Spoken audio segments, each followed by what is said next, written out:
Hello, स्वागत आहे तुमचं एका नवीन व्हिडिओमध्ये माझ्या. तर बघा, आज आहेत साबुदाण्याचे वडे. तर त्याच्यासाठी बघा, चुला केला मी, इलेक्ट्रिक चुला केला चालू. त्याच्यामध्ये टाकलं 1 ग्लास पाणी आणि आपण टाकत आहोत आता आलू उकळायला त्याच्यामध्ये. तर बघा, नमक टाकलेलं आहे मी पाण्यात आणि आलू धुवून बघा त्याच्यात टाकून दिले. आता 2 आपण त्याच्या शिट्या होऊ देऊ. झाकण लावून घेतो मी, 2 शिट्या होऊ देतो. त्याच्या शिट्या होईपर्यंत बघा आपण करू पुढची तयारी. तर बघा, इकडे चटणी करायची आहे शेंगदाण्याची, साबुदाण्याच्या वड्यासोबत. त्याच्यासाठी पॅन ठेवलेला आहे आणि त्याच्यात घेतली मी 1 वाटी शेंगदाणे. शेंगदाणे झाले भाजून. आता इथं कढई ठेवलेली आहे. आपले आलूसुद्धा आता झालेले आहेत उकळून. आलू उकळून झाले. आता मी बघा चुला बंद करते आणि प्लेटमध्ये दिसत आहेत तुम्हाला शेंगदाणे, सांबार, मीठ, साखर, मिरची आणि थोडी अद्रक. तर हे आपण आता मिक्सरला काढून घेऊ. तर बघा, मिक्सरला काढल्यानंतर त्याची झाली अशी छान अशी चटणी तयार. तर चला करू आता वड्याची तयारी. वडे बनवण्यासाठी बघा, साबुदाणा भिजत घातला होता. आता अर्धा चम्मच टाकलं त्याच्यात नमक, 1 चम्मच टाकलं लाल मिरचीची चटणी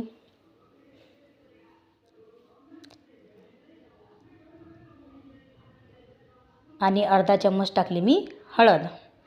तर बघा, हे आलू जे उकळलेले आहेत आपण आता गार झालेले आहेत, ते थंड झाले. आता आपल्याला करायचे आहेत त्याच्यातनी मिक्स. आता याचं मिश्रण करायचं आहे आपल्याला. तर आलू त्याच्यामध्ये टाकून घेऊ आणि त्याचं बघा असं छान असं मिश्रण त्याचं छान असं करून घेऊ. तर बघा, तिखट मीठ तुम्ही तुमच्या आवडीनुसार कमी जास्त प्रमाणात तुम्ही टाकू शकता. आता झालं हे मिक्स करून. आता हे मिक्स केल्यानंतर बघा, तेलही एका इकडे आपण तापत ठेवलं होतं.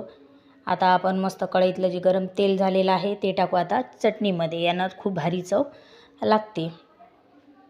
तर बघा, असे वडे बघा हातावर बघा गोल करायचे फक्त, थोडे थापटायचे हलक्या हातानं.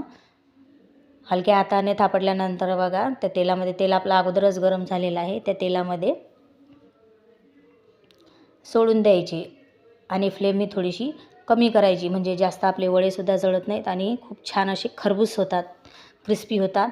तर म्हणून मग थोडा फ्लेम जी आहे गॅसची ती थोडी कमी ठेवायची. तर बघा, मी 2 वडे टाकलेले आहे. कढई थोडी छोटी आहे म्हणून 2-2च काढत आहे मी. एका साईडनं मस्त 2 मिनटं होऊ द्यायचे आणि मग थोडं पलटून घ्यायचं. नाहीतर आपण लगेच जर पलटलं तर ते तुटून जातात. तर बघा, असे झाले मस्त क्रिस्पी साबुदाणा वडा. बघा, टम फुगलेला आहे मस्त वडा आणि त्याच्यासोबत आहे मस्त शेंगदाण्याची चटणी. तर आदर्शला लागली होती अगोदरच भूक. आदर्शच्या किचनमध्ये चक्रा चालूच होत्या. तर बघा, आता आदर्श खाल्ल्यानंतर तर एवढा खुश झाला की एकदम हॅप्पी मूड झालं आदर्शचं साबुदाण्याचे वडे खाऊन. आणि मस्त 3 जणं बसले मग वडे खायला, स्वरा, आदर्श आणि आई. आता मी राहिलेली होती तर मी सुद्धा करते आता नाश्ता. व्हिडिओ पहा आणि कमेंटमध्ये व्हिडिओ कसा वाटला, साबुदाण्याचे वडे तुम्हाला कसे वाटले कमेंटमध्ये नक्की सांगा. असेच नवनवीन व्हिडिओ पाहण्यासाठी माझ्या चॅनलला लाईक करा, सबस्क्राईब करा. भेटू नेक्स्ट व्हिडिओमध्ये मग.